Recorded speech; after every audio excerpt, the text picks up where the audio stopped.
Hi കൂട്ടുകാരെ, അപ്പോൾ എല്ലാവരും ഏകദേശം ഉറപ്പിച്ച് വെച്ചിരുന്നൊരു സംഭവമാണ് അപ്സര ഇന്ന് പുറത്താവുമെന്നുള്ളത്. അപ്പോൾ അതുപോലെ തന്നെ സംഭവിച്ചിട്ടുണ്ട്.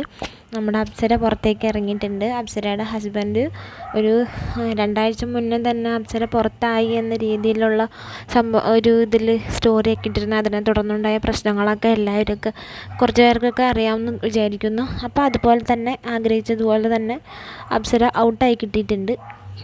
ഇനിയിപ്പോൾ അൻസിബയാണ് നാളെ എപ്പിസോഡിൽ അൻസിബയാണ് ഔട്ടാവുന്നത്.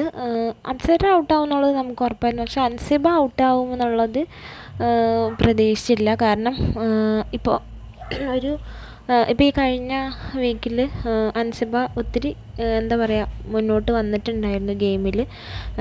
നോറയോടാണെങ്കിലും അല്ലെങ്കിൽ ജാസ്മിനോടാണെങ്കിലും പറയാനുള്ളത് മുഖത്ത് നോക്കി പറയുന്ന ഒരു സ്വഭാവം, അല്ലെങ്കിൽ മോർണിംഗ് ടാസ്കിലാണെങ്കിലും നന്നായി സംസാരിക്കുന്ന ഒരു അൻസിബേനെ നമ്മൾ കണ്ടു.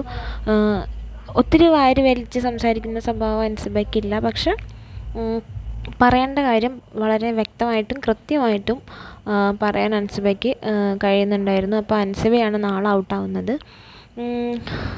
എന്തായാലും എല്ലാവരും ഒരു നാൾ ഔട്ടാവും, പക്ഷേ അൻസിബ ഇപ്പോൾ ഔട്ടാവേണ്ടിയിരുന്നില്ല എന്ന് എനിക്ക് തോന്നി.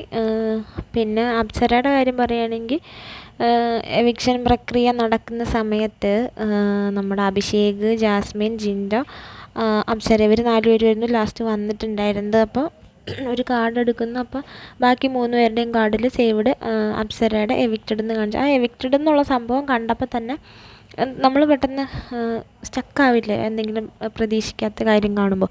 ആ ഒരു അവസ്ഥയിലായിരുന്നു അപ്സര. പെട്ടെന്നൊരു ബ്ലാങ്ക് ആയ പോലെ, ആളൊന്നും